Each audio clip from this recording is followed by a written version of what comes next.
Filipenses 2, a partir do versículo de número 5. Tende em vós o mesmo sentimento que houve também em Cristo Jesus, pois ele, subsistindo em forma de Deus, não julgou como usurpação ser igual a Deus. Antes a si mesmo se esvaziou, assumindo a forma de servo, tornando-se em semelhança de homens, e reconhecido em figura humana, a si mesmo se humilhou, tornando-se obediente até a morte e morte de cruz. Pelo que também Deus o exaltou soberanamente e lhe deu o nome que está acima de todo nome, para que ao nome de Jesus se dobre todo o joelho nos céus, na terra e debaixo da terra, e toda língua confesse que Jesus Cristo é o Senhor, para a glória de Deus Pai. Glória a Deus. Quero destacar aqui o versículo de número 5 que diz que haja em vós o mesmo sentimento que houve em Cristo Jesus. Fala de comportamento, não é coisas que a gente sente, porque nós não nos movemos por sentimento, nós nos movemos por fé. Que haja em vós o mesmo sentimento, o mesmo comportamento, a mesma atitude que houve em Cristo Jesus, que sendo em forma de Deus, não teve por usurpação ser igual a Deus, mas a si mesmo se esvaziou, a si mesmo.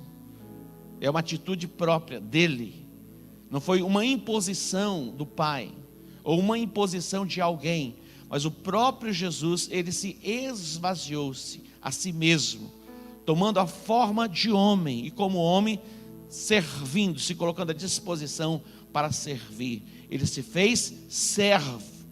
O apóstolo Paulo, escrevendo esta carta, essa epístola, ele destaca aqui nesse texto 3 comportamentos de Jesus. Primeiro, a disposição para servir.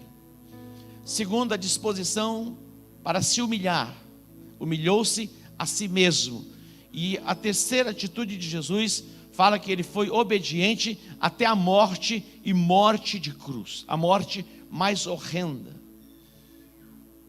Ele se esvaziou-se a si mesmo, se fez servo, humilhou-se a si mesmo e foi obediente até a morte e morte de cruz. Na semana passada nós focamos nessa expressão servo. Jesus, ele mesmo disse que ele não veio para ser servido, ele veio para servir, e que haja em mim e que haja em você, que haja em vós o mesmo sentimento, a mesma disposição, a disposição de servirmos uns aos outros, a disposição para servirmos ao nosso Deus, que haja em nós a mesma disposição. Esta é a nossa chamada. O maior no reino de Deus, Jesus disse que é aquele que serve, não aquele que é servido.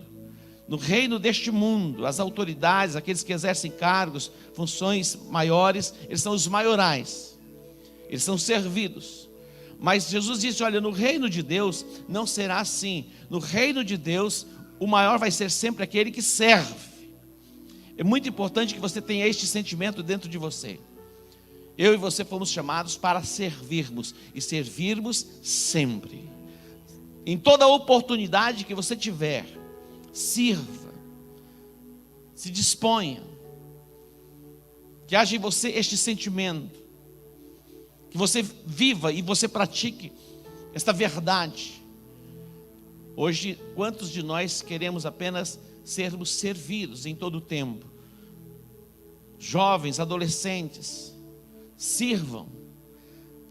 Há muitos lugares em que nós podemos servir, e de muitas formas, começando dentro da nossa própria casa, servirmos uns aos outros, que haja em vós o mesmo sentimento que houve em Cristo Jesus.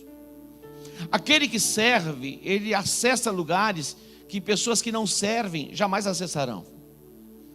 Quando nós olhamos para as Escrituras, nos dias de Moisés, Moisés foi um dos maiores líderes, ou o maior líder da nação de Israel, que fez a transição do Egito para a terra prometida.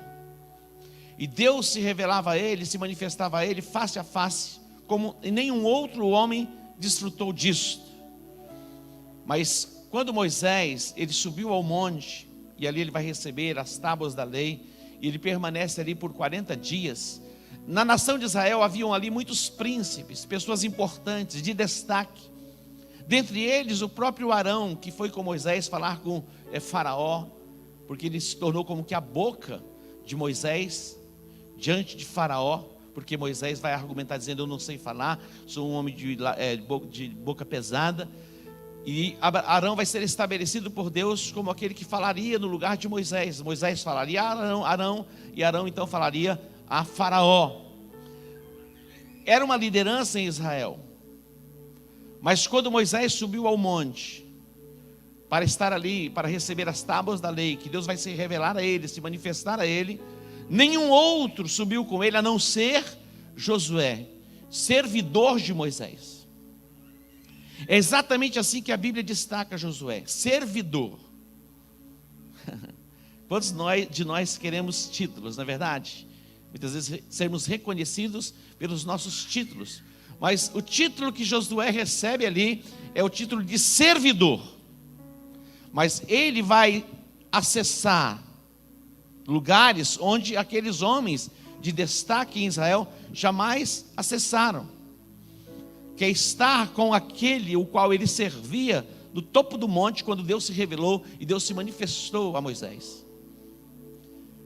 Quando Moisés saía da sua tenda para ir à tenda da congregação, que era colocada fora do arraial, as pessoas simplesmente saíam às portas das suas tendas e ali observavam e viam Moisés indo para a tenda da congregação e o viam pelas costas. E quando ele chegava na tenda, ele entrava e Deus vinha e se revelava, se manifestava numa coluna, numa nuvem.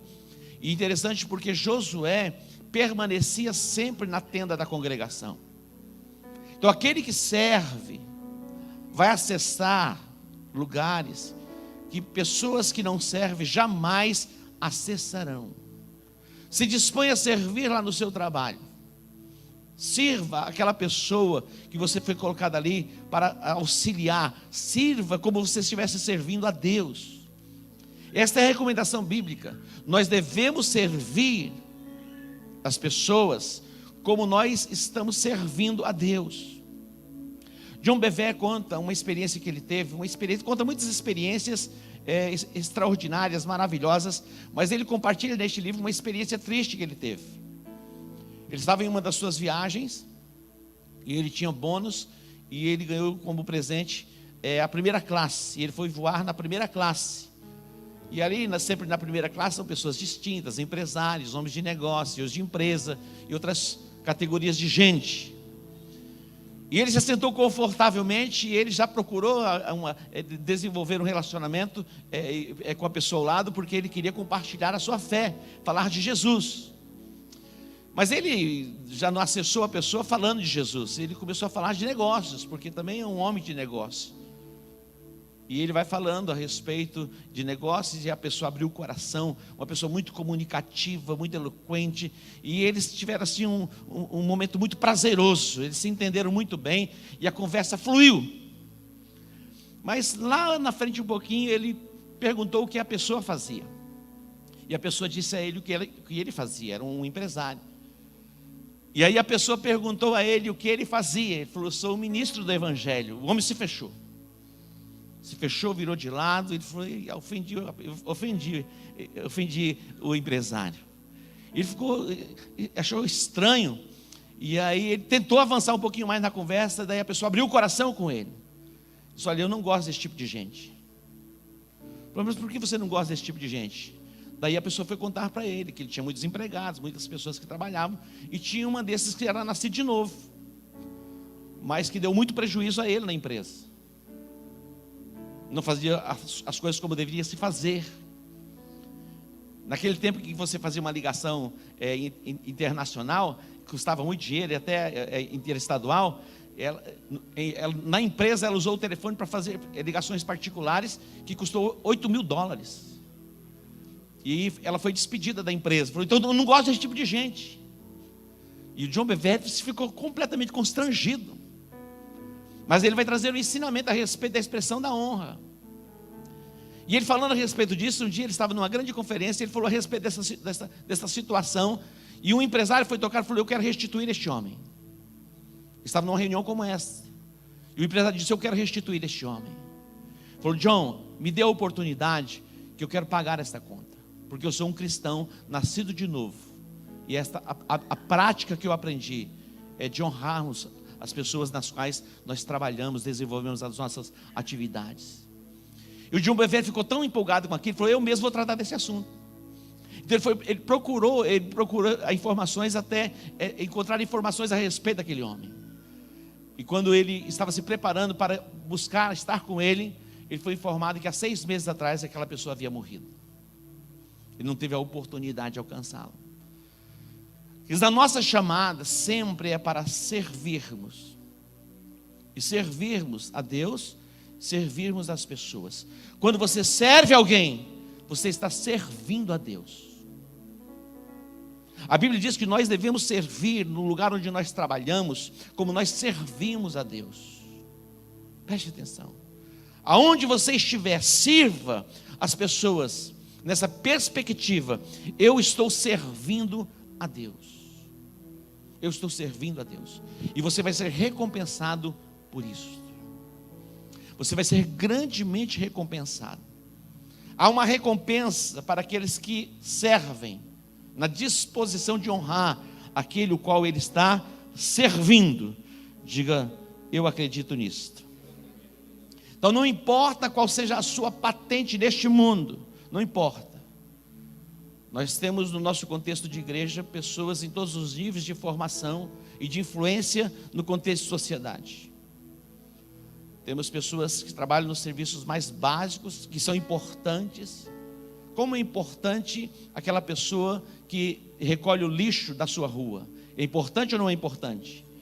Nós tivemos uma experiência há alguns anos atrás, onde houve greve, porque não estavam recebendo em dia o salário, e em 2, 3 dias a cidade foi tomada por lixo. Quantas toneladas de lixo se acumula se não se recolher o lixo todo dia? Então aquela pessoa, ela é muito importante. Então ela deve ser honrada por aquilo que ela faz. Você pode dar um aplauso ao Senhor? Então não importa qual seja a sua patente, não importa qual seja a sua função neste mundo, em Cristo Jesus, a sua chamada maior é para servir. Diga: eu fui chamado para servir. Nós fomos chamados para servirmos. Que haja em vós o mesmo sentimento que houve em Cristo Jesus. Esvaziou-se a si mesmo, assumiu a forma de homem, e ele se coloca como servo. Na semana que vem a gente fala um pouquinho mais a respeito de humilhar-se a si mesmo, mas hoje eu quero compartilhar com vocês a terceira atitude desse texto, que fala a respeito da obediência. Nós temos como modelo de pai da fé Abraão. Abraão é o nosso pai da fé, ele é o nosso modelo. Queridos, a fé não é cega. A fé não é cega. A nossa fé está fundamentada na palavra de Deus e no seu caráter. A nossa fé, ela não é cega. A nossa fé está fundamentada na palavra de Deus e no seu caráter. A fé, ela não se discute, apenas ela obedece. Você ouve, você crê e você obedece. A fé e a obediência, elas caminham de mãos dadas. A nossa fé é provada, e ela é aprovada quando nós obedecemos aquilo que Deus fala, aquilo que Deus ordena. A nossa fé sempre será provada, e a prova da nossa fé e a aprovação da nossa fé se dá pela obediência. Abraão, ele é o nosso exemplo. Eu quero destacar aqui 3 episódios na vida de Abraão. Primeiro, Gênesis capítulo 12, versículo 1, quando Deus diz a ele: sai da tua terra, da tua parentela, e vai para uma terra que eu te mostrarei. Imagina isso, pensa nisso. Abraão, ele morava no contexto de família, em um dos lugares mais desenvolvidos. Arqueologia, pesquisas são feitas, e o lugar onde ele morava, naquela época já havia rede sanitária, esgoto. Imagina o quão desenvolvido era. Mas Deus disse: sai da tua terra, da tua parentela, e vai para uma terra que eu te mostrarei. Deus disse a Abraão. E alguém pode dizer assim: apóstolo, e como eu posso ouvir a voz de Deus? Deus, Ele está falando com você e vai falar com você nesta manhã. Entenda isso. E veja assim, que você se abra para essa percepção. Sai da tua terra, da tua parentela e vai para uma terra que eu te mostrarei. Abraão, ele não discutiu. Abraão, ele não questionou Deus. Abraão, ele não avaliou os riscos. Não avaliou. Não, deixa eu sentar, fazer os cálculos para ver se isso é possível. Deixa eu fazer uma avaliação deste lugar em que eu estou sendo ordenado. Na verdade, Deus disse: sai da tua terra, da tua parentela, para uma terra que eu ainda te mostrarei. Deus ainda não havia revelado a ele qual era a terra, o que havia na terra. Simplesmente Deus disse: sai da tua terra, da tua parentela, para uma terra que eu te mostrarei. Ele não questionou Deus. Ele não avaliou os riscos. E ele não adiou a sua decisão. Hoje é um dia que Deus preparou para que você tome uma decisão. Vou fazer uma avaliação. A proposta, ela é muito boa. Mesmo não entendendo, não compreendendo e sabendo onde vai chegar. Hoje, na verdade, nós temos esta palavra que nos mostra tudo. Nos mostra tudo. Nós já sabemos o final. Amém? Nós já sabemos o final. Mas Deus disse a Abraão: sai da tua terra, da tua parentela, para uma terra que eu te mostrarei. Aqui a Bíblia já nos mostra o final. E mais à frente um pouquinho eu vou mostrar para vocês qual vai ser o nosso final. Amém? Há uma grande recompensa para aqueles que obedecem. Há uma grande recompensa para aqueles que obedecem. Abraão simplesmente ele obedeceu. Sabe quantos anos Abraão tinha? 75 anos. 75 anos. Ele teve que romper com laços familiares. Ele teve que romper.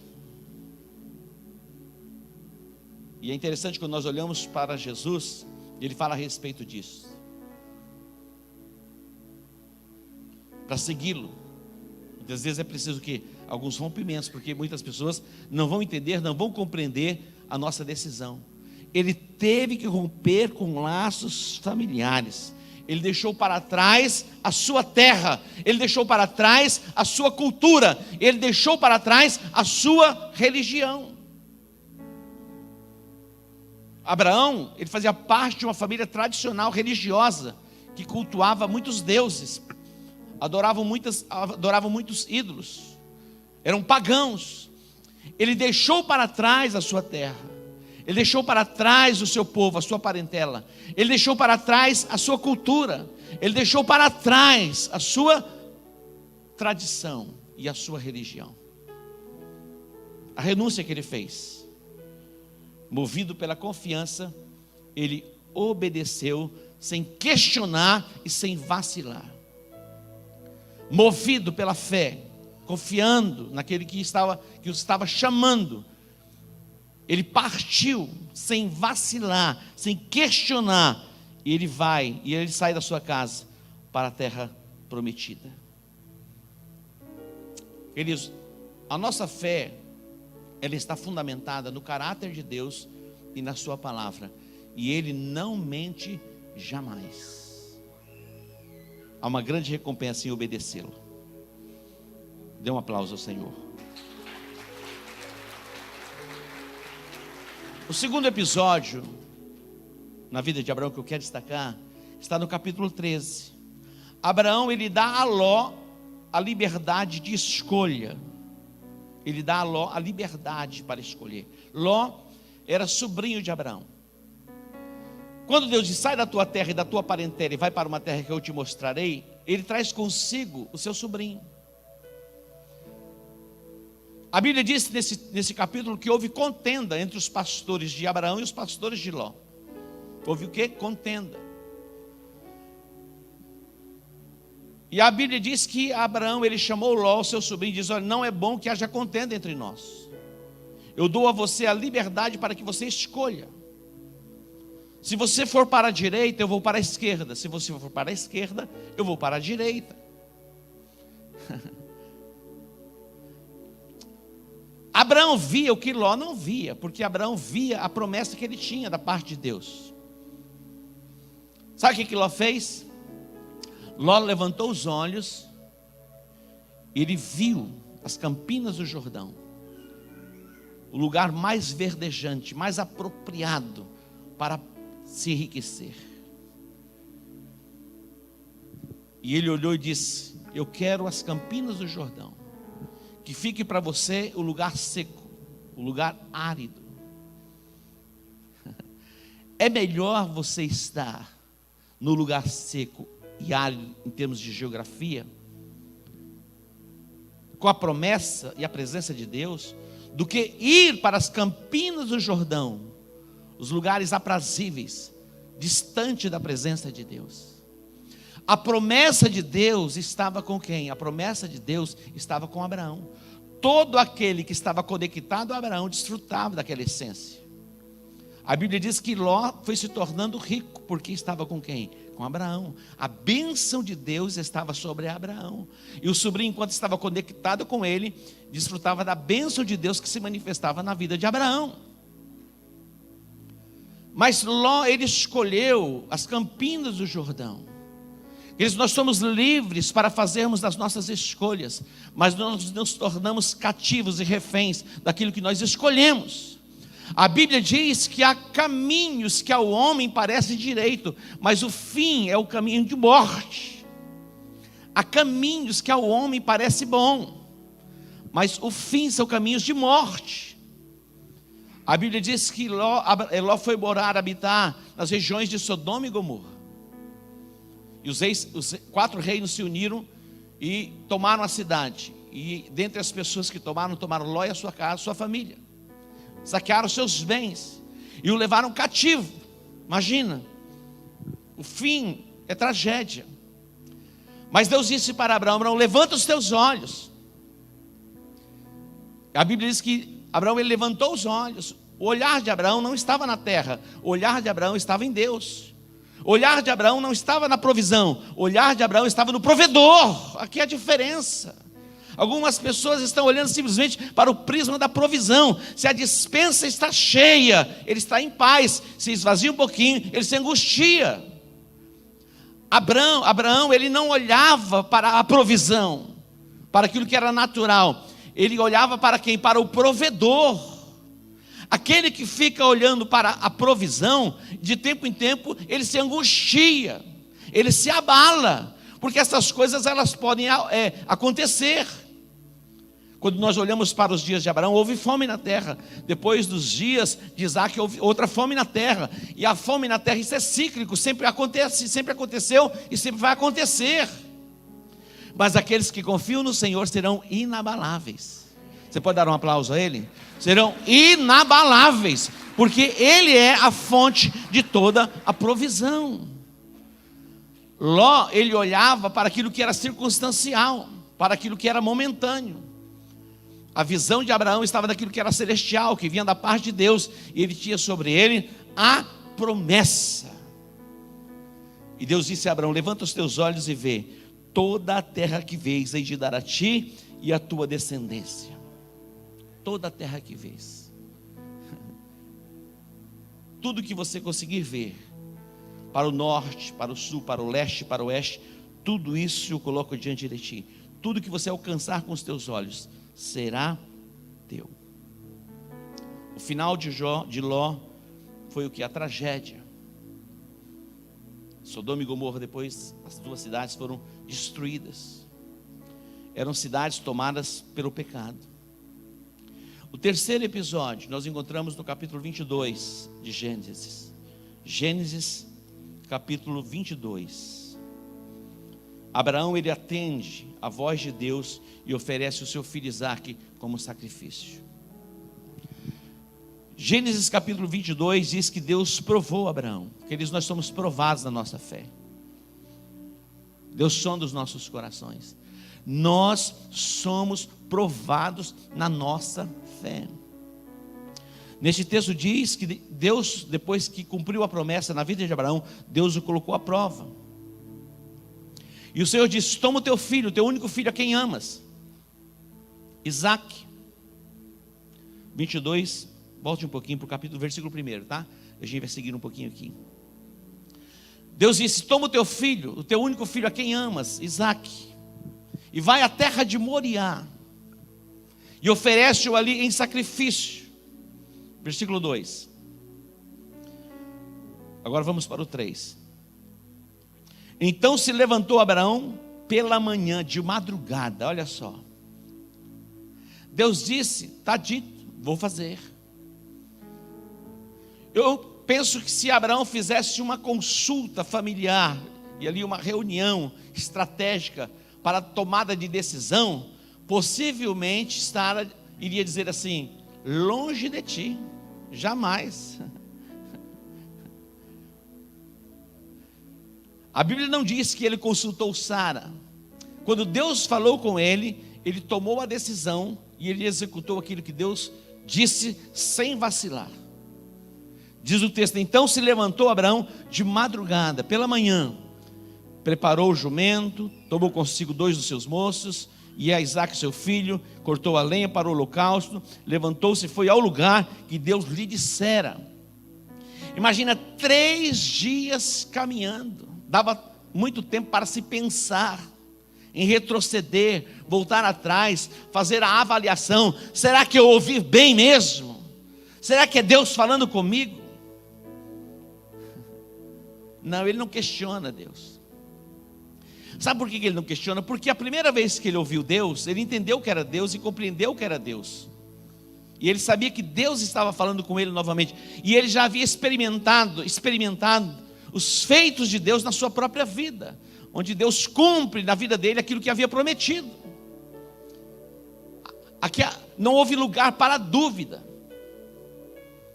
Que não haja no seu coração nenhum lugar para dúvida.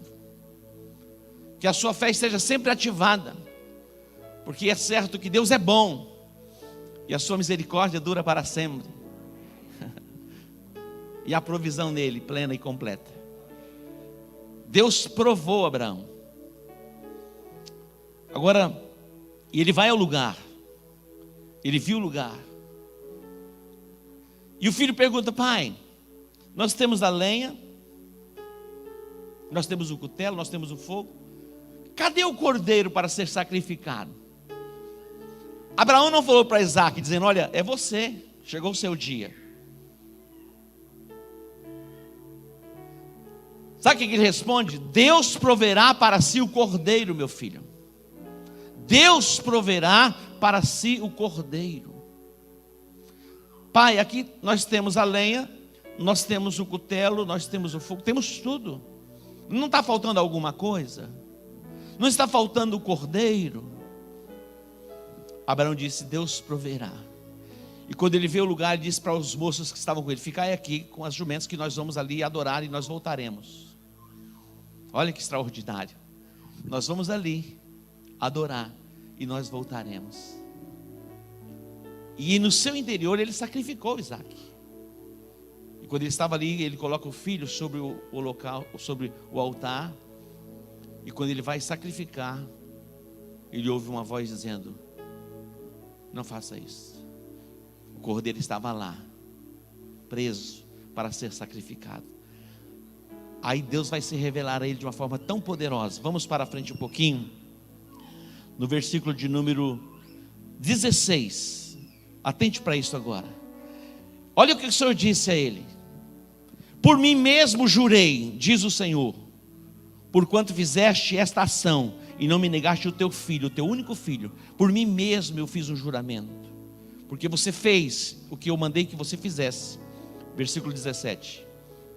Que de veras te abençoarei, certamente eu te abençoarei, grandissimamente multiplicarei a tua descendência, como as estrelas dos céus e como a areia que está na praia do mar, e a tua descendência possuirá a porta dos seus inimigos. Agora 18. E em tua descendência serão benditas todas as nações da terra, porquanto obedeceste a minha voz.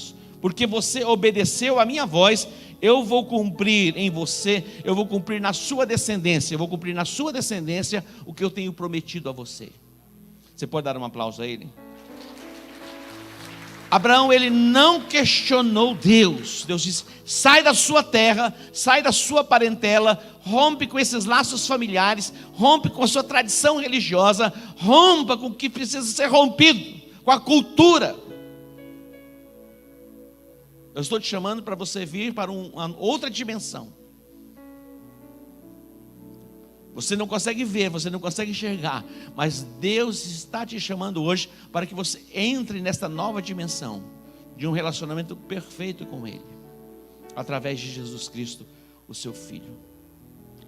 No capítulo 26, no versículo 5 de Gênesis, Deus confirmando a promessa a Isaac, o seu filho, ele diz assim: porquanto Abraão obedeceu a minha voz, há uma recompensa para aquele que obedece. Porquanto Abraão obedeceu a minha voz e guardou o meu mandamento, os meus preceitos, os meus estatutos e as minhas leis. Volte para o 4, versículo 4. Dizendo: multiplicarei a tua descendência como as estrelas dos céus, e darei à tua descendência todas estas terras, por meio delas serão benditas todas as nações da terra. Está dizendo: Isaac, eu estou cumprindo em você o que eu prometi a Abraão. Por quê? Porque ele obedeceu a minha palavra. Há uma recompensa para aqueles que obedecem a palavra de Deus. Não permita que Satanás coloque em dúvidas aquilo que Deus tem falado. Qual foi o papel da serpente ali no jardim do Éden? Confundir Eva. Não é bem assim. Você sabe que no dia que você comer do fruto, você vai se tornar igual a ele. Todo o intento de Satanás é confundir você quanto à veracidade daquilo que Deus tem falado. Se Deus está dizendo: sai da tua terra, da tua parentela, e vai para uma terra que eu te mostrarei, vai. Se Deus diz: sacrifica alguma coisa, sacrifique. Renuncia a alguma coisa, renuncie. Renuncie. O que for preciso renunciar, renuncie. Diga glória a Deus. O texto que eu li no começo foi que haja em vós o mesmo sentimento que houve em Cristo Jesus. Que haja em vós. A Bíblia diz que ele foi obediente até a morte, e morte de cruz. Ele foi obediente até a morte e morte de cruz. Quando nós olhamos para a palavra, a Bíblia diz que Abraão, ele deixou a sua terra, ele deixou a sua parentela, ele deixou a sua cultura, rompeu laços familiares, rompeu com a sua tradição religiosa. Quando nós olhamos para Moisés, sendo já homem, ele recusou ser chamado filho da filha de Faraó. Ele rejeitou o palácio. Ele vislumbrou a glória de Deus em Cristo Jesus. É tão extraordinário quando você lê Hebreus. Ele recusou ser chamado filho da filha de Faraó. É pouca coisa? Não. Ele era um príncipe, ele renunciou ao título de príncipe, com a possibilidade de se tornar um faraó. Olha a renúncia que Moisés fez. Vamos ler esse texto, Hebreus, capítulo 11. Hebreus, capítulo 11.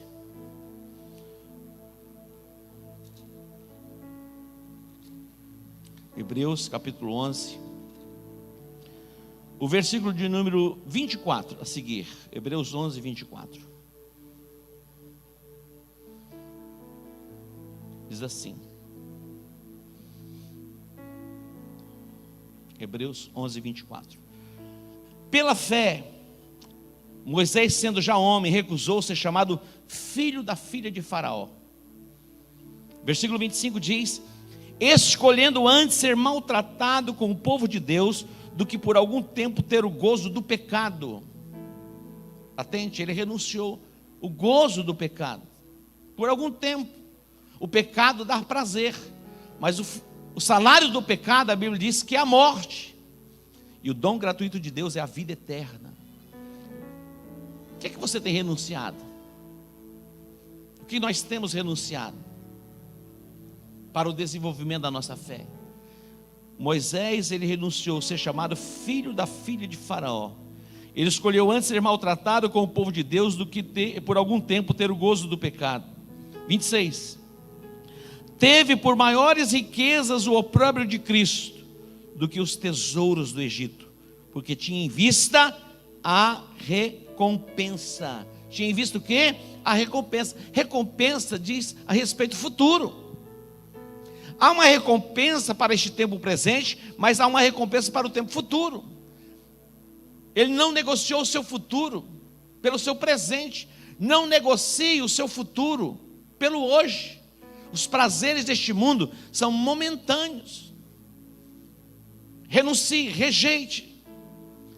A Bíblia diz mais que pela fé ele deixou o Egito, não temendo a ira do rei, ficou firme porque viu aquele que é invisível. Ele viu aquilo que é invisível. Pessoas comuns não podem ver. Foi o que Abraão viu, foi o que Moisés viu, é o que nós estamos vendo, contemplando pela fé. Dê outro aplauso a ele.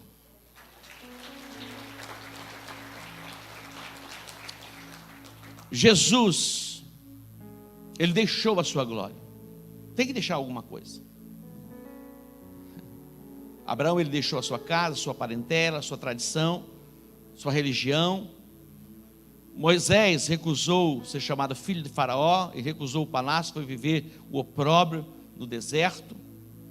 Jesus, o nosso maior referencial, deixou a sua glória e ele se fez homem, se colocou à disposição para servir, humilhando-se a si mesmo, sendo obediente até a morte e morte de cruz. Há uma recompensa para aqueles que servem a Cristo. Um homem rico, um jovem rico, veio a Jesus e disse: bom mestre, o que eu farei para herdar a vida eterna? Jesus disse a ele: olha, você sabe os mandamentos? Ele falou: sei, eu guardo esses mandamentos desde a minha infância. Jesus olhou para ele e disse: então faz o seguinte, vai e vende tudo que você tem e segue-me.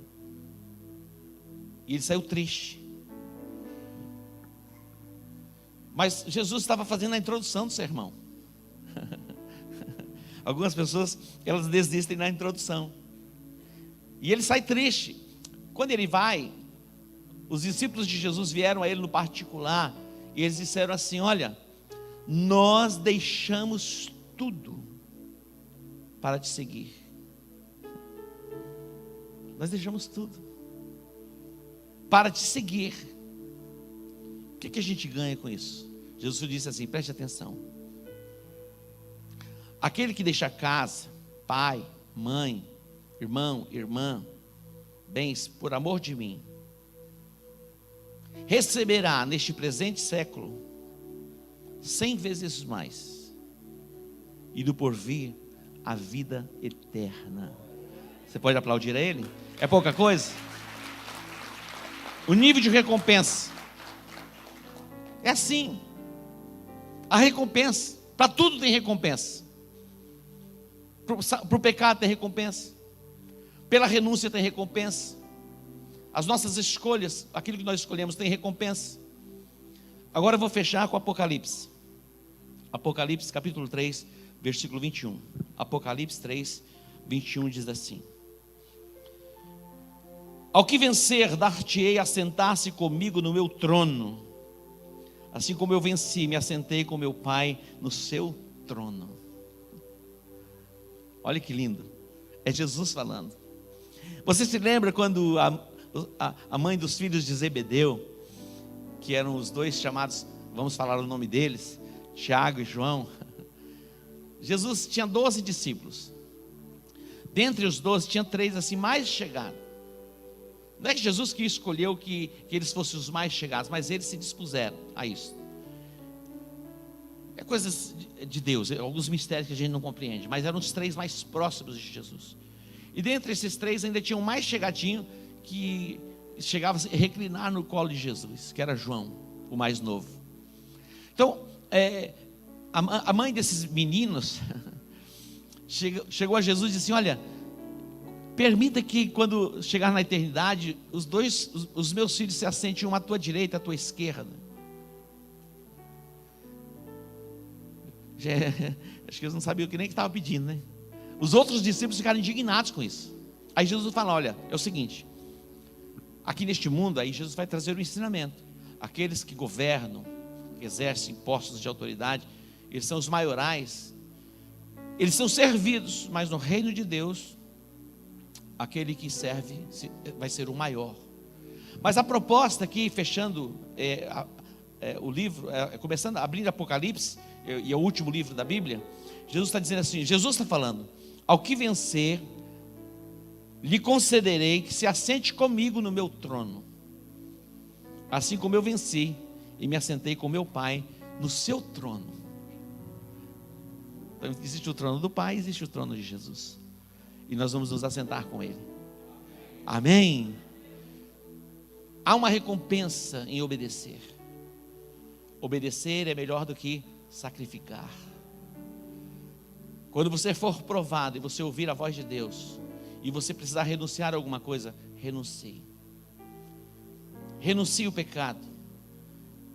Se for preciso renunciar, renuncie. O que for preciso, mesmo que te custe alguma coisa, renuncie. Porque há uma grande recompensa da parte de Deus.